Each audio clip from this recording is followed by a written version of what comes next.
Welcome to Crappy to Happy podcast, a special series on our Sacred Stories podcast dedicated to sharing the incredible stories of grit, grace, and love in our new book, Crappy to Happy, Sacred Stories of Transformational Joy. I am your host, Rev Ariel Patricia, and together we will answer the question, do bad things happen to good people, or could the difficulties we face be gifts in disguise? Today we are speaking with my guest, Maria Lehtman, whose story in Crappy to Happy is titled A Topsy-Turvy Life of Love. Now, Maria has more than 20 years of experience in the telecommunications and travel industry. She currently works in international sales and marketing. She specializes in digital photography and writing about digital and self-transformation. She is a columnist for BIZCATALYST 360. And Maria is tuning in today from Finland. She is one of our global authors. So I want to say a great big welcome to Maria Lehtman to Crappy to Happy. Thank you very much, Ariel Patricia. It's very nice to speak with you. This is just a joy. Listeners, Maria was in our first book, Chaos to Clarity, and she's come to be in our second book, Crappy to Happy, which I couldn't be more thrilled about. We actually have a number of authors that came back and submitted stories for Crappy to Happy, and that just really fills my heart and my co-author heart, Cat Canvas, because of the relationships, I believe, the friendships and relationships that we're building. But this is the first time I've spoken to Maria, her being in Finland, and it just hadn't worked out before. And so I'm just tickled pink, Maria, to have you on Crappy to Happy today. Thank you very much. It's a pleasure to be here, and very happy for this opportunity.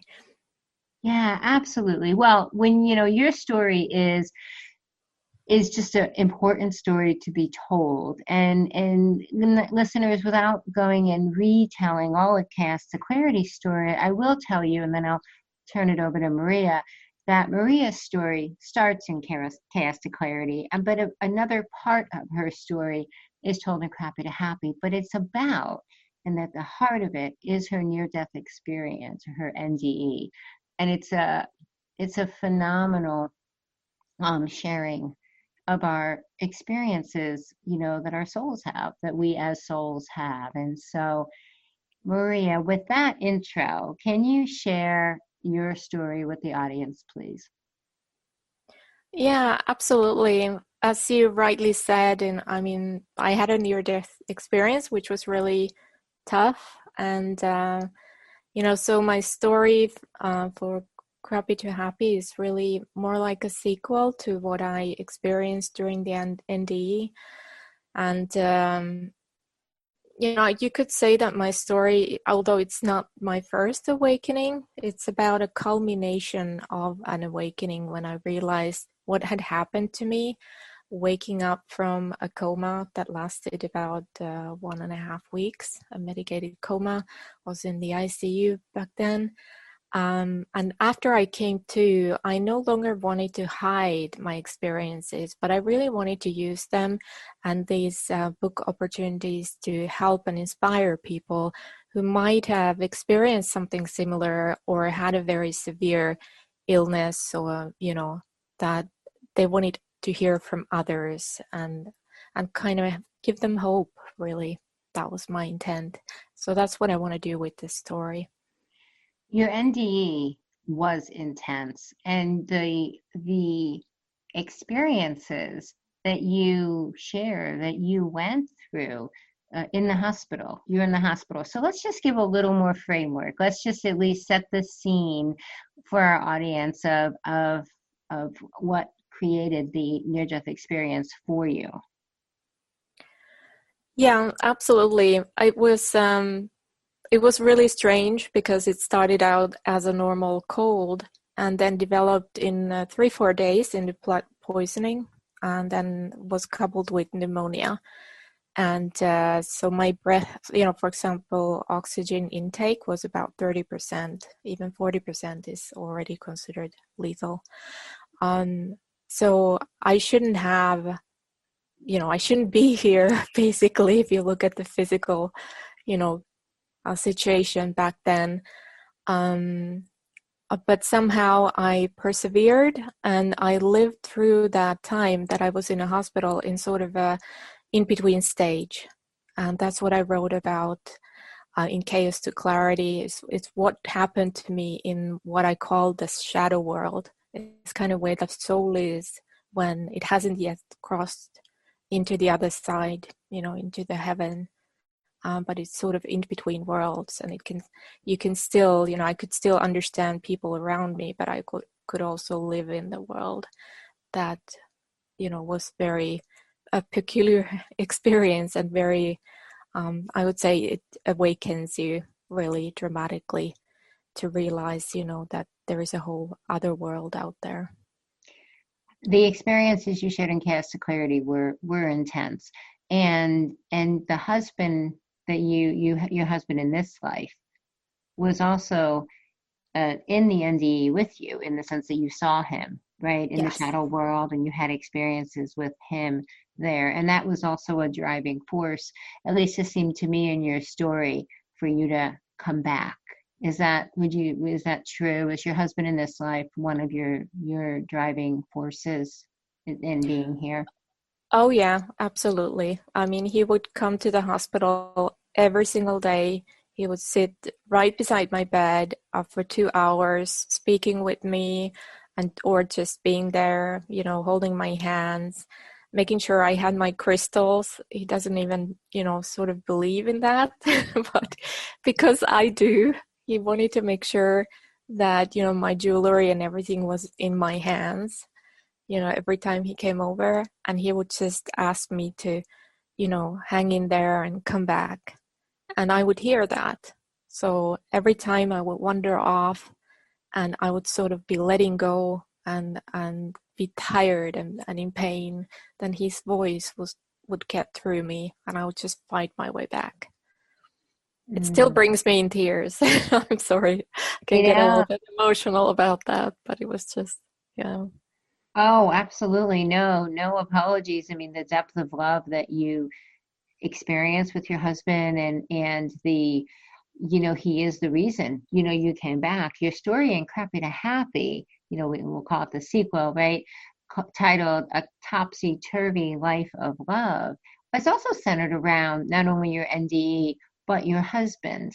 Can you speak a little bit more about the story in Crappy to Happy as well? Yeah, absolutely. I would be happy to. So it's really a deeper dive into the recovery process, and it took several months after I returned home from the hospital. And, it was very much what I'm describing is a learning process, overcoming a very severe physical trauma and fighting my way back into life, at the same time experiencing a complete self-transformation. And the illness to me was kind of like a two-edged sword. It shook up my sense of security very much, and but at the same time it strengthened what I believe, in that we have to follow certain values that we have, and love is definitely one of the greatest values we can have in this life and even beyond this life.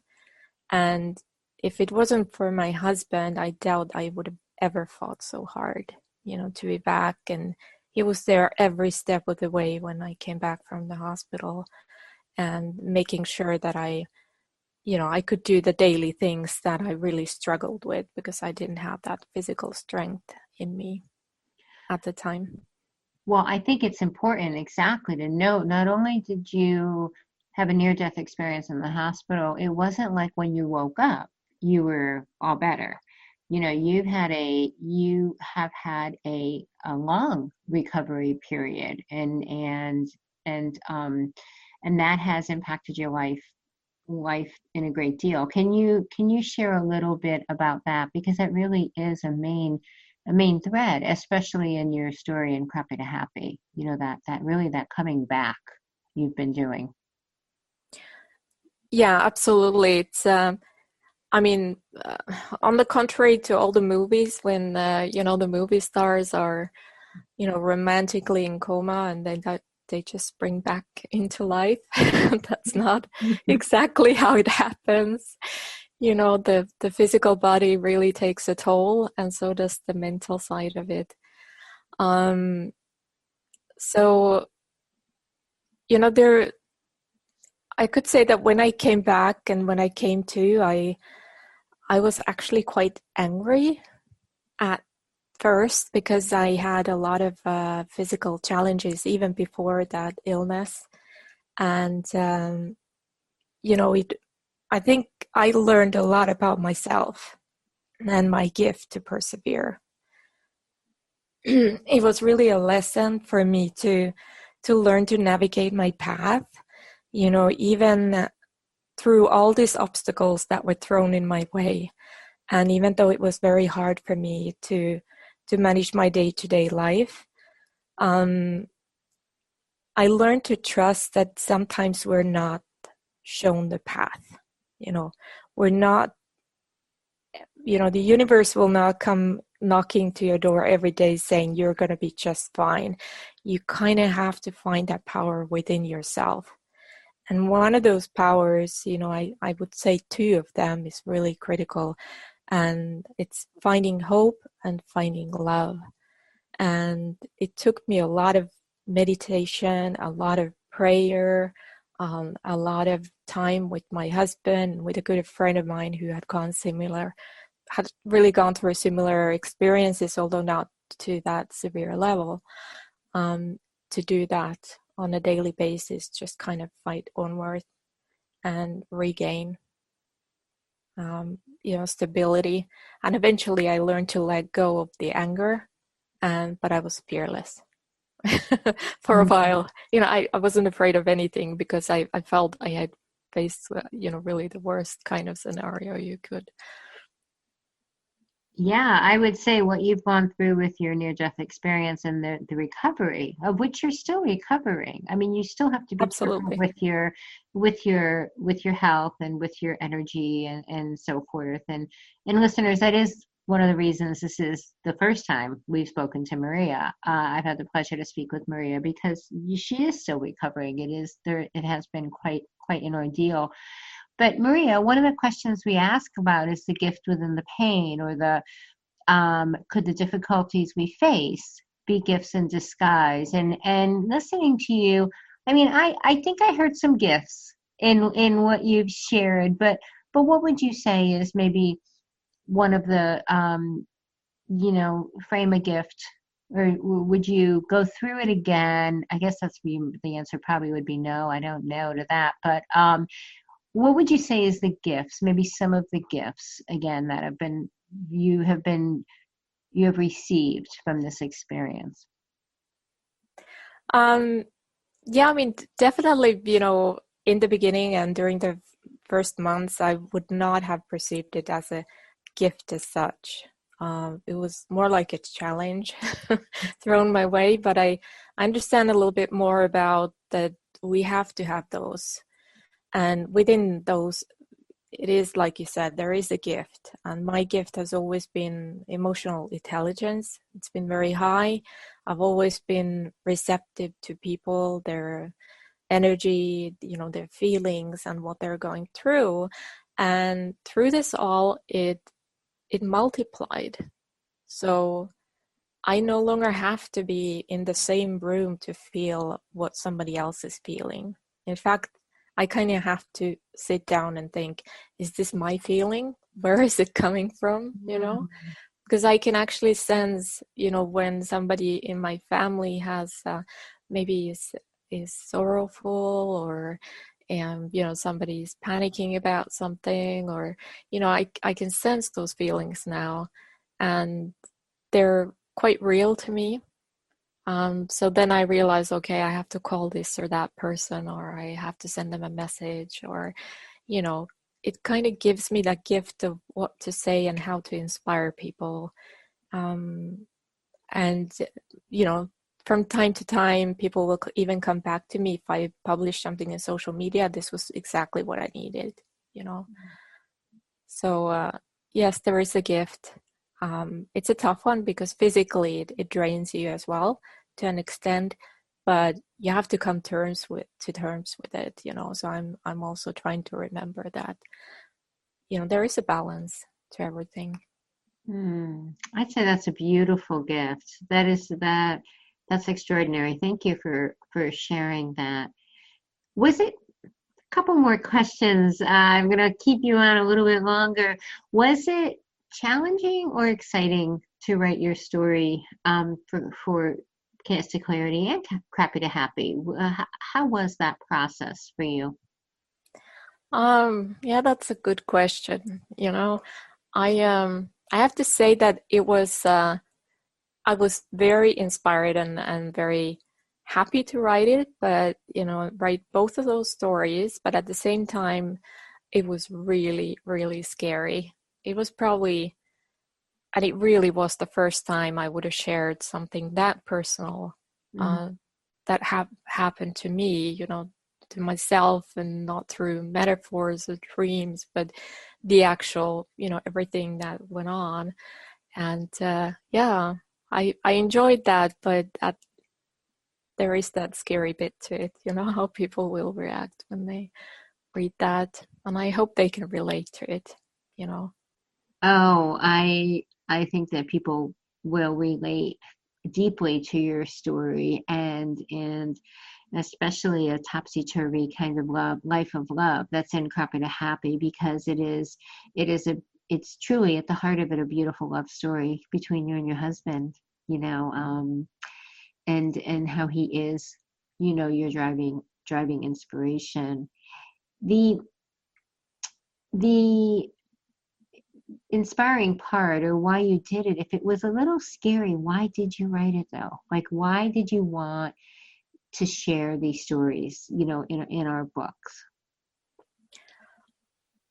I felt um, almost compelled that I had to do it, because I changed as a person so much, and I actually ended up later on speaking with somebody who had gone through a similar experience, and we both realized that you cannot go back to the same person you were. I mean, you kind of look and feel the same, if you know what I mean, but you're not. Inside, so many things of you would have changed. And I wanted to share that story, and I wanted that to be as much for the people who went through similar experiences as to the people who are close to them, that they understand that when something this dramatic happens to a person, they cannot be the same again.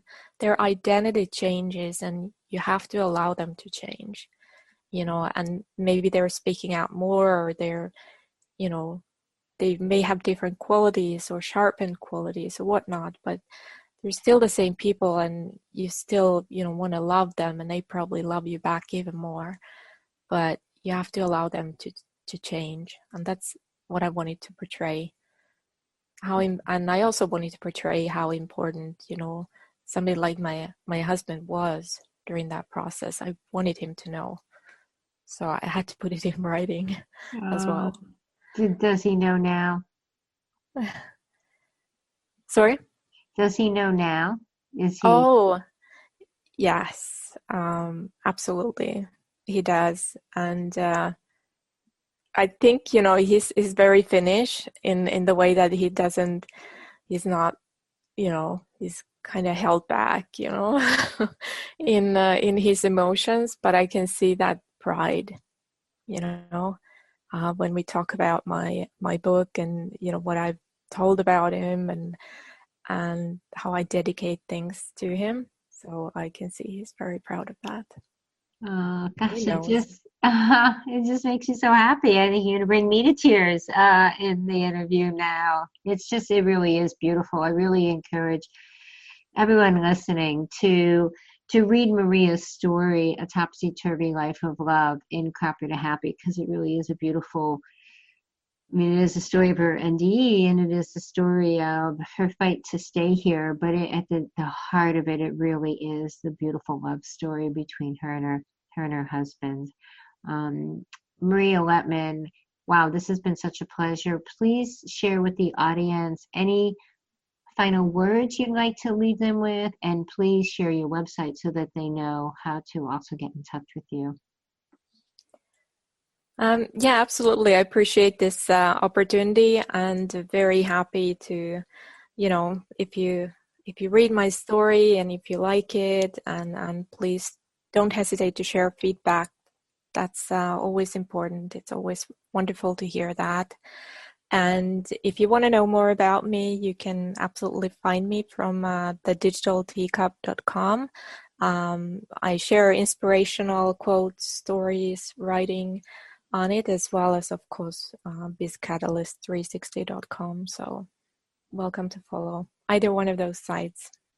Absolutely. So that's thedigitalteacup.com. And it's also BIZ, Catalyst360.com. You can find Maria Lehtman in both places, and I encourage you to do so because she is a beautiful writer, and also find her in Crappy to Happy because she is one of our contributing authors. Maria, thank you so much for being my guest today. I'm so happy about this opportunity, Ariel, Patricia. I think it's wonderful and very nice to have finally talked to you. Appreciate that. Yes, I look forward to talking more in the future. So listeners, you've been listening to Maria Lehtman, one of our contributing authors in our new book, Crappy to Happy, Sacred Stories of Transformational Joy, which is available through Amazon booksellers worldwide or direct from sacredstoriespublishing.com. I am your host, Rev Ariel Patricia, and I thank you for listening to our special edition, Crappy to Happy, on our Sacred Stories podcast. And as always, until next time, I encourage you to also write your sacred story well.